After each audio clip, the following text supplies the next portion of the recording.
This weekend, everybody but Arizona and Hawaii will make the switch to daylight saving time. Time to spring forward 1 hour from standard time. It's a standard that started in 1967. It was extended a couple of times, moving the day we changed the clocks from the last Sunday in April all the way to the first Sunday of March, which is this weekend. In honor of this weekend's lost hour of sleep, though, we thought we would stop by a place where time kind of stands still because it's filled with broken clocks. And there we met a man who spends his days trying to fix them, who learned later in life, escapements can be an escape to a better approach to that life. 5 days a week, just before 10 a.m., just like clockwork.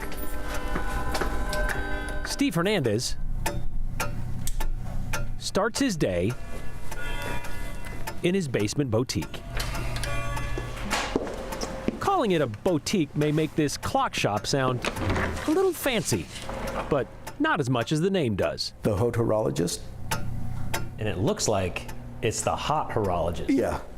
Well, you know, and then they come in and see me and think, where did you get that name? Steve's son Ben came up with it because he thought haute horologist sounded big time. Something a little more special as opposed to just everyday stuff.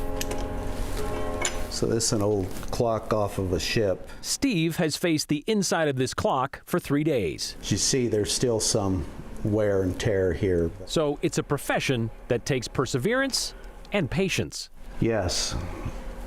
My adult children tell me, you have so much more patience, Dad, than when we were kids.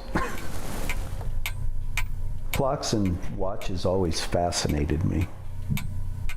So to me, it's all a puzzle. Over the years, Steve thought about horology as a hobby. I always thought, man, that would be fun, but I never had time. With a job on the road, Visited all kinds of places. And married with 5 kids, all your time tends to be taken. Busy. And no time. And no time. That is, until the Great Recession unwound that world. The company I was with actually ended up going out of business. So, after 2 years of school, People thought I was crazy, and at the age of 45, I thought I was crazy. My wife thought I was crazy. Steve caught up with his dream. So now I got all the time in the world. It's a whole different little world in here. Emphasis on little. Steve often works with hundredths or even thousandths of an inch. Nowadays I have to have my readers, but Because, well, time takes its toll on everything. exactly. The timepieces seem to have taken their toll, along with time. Now 60, Steve says he's probably worked on 10,000 clocks over the years, from as far away as Florida, because there aren't too many left like Steve. But the next generation is showing some promise. Yay! Oh my gosh, it looks beautiful. And a resurgence in wearing watches. It's like was made in the 70s, I think, in Italy, and so I ordered it off of Etsy. And it's just really cool to see, you know, because it's technology people have forgotten about. Thank you so much. You're welcome. And remember Ben, the one who helped open this shop? He became a certified world-class watchmaker until he wasn't. He decided it wasn't something he wanted to do the rest of his life. He'll probably get back to it down the road, but If time is a circle, he might. maybe when he gets into his 40s. That seems about the right time. Yeah.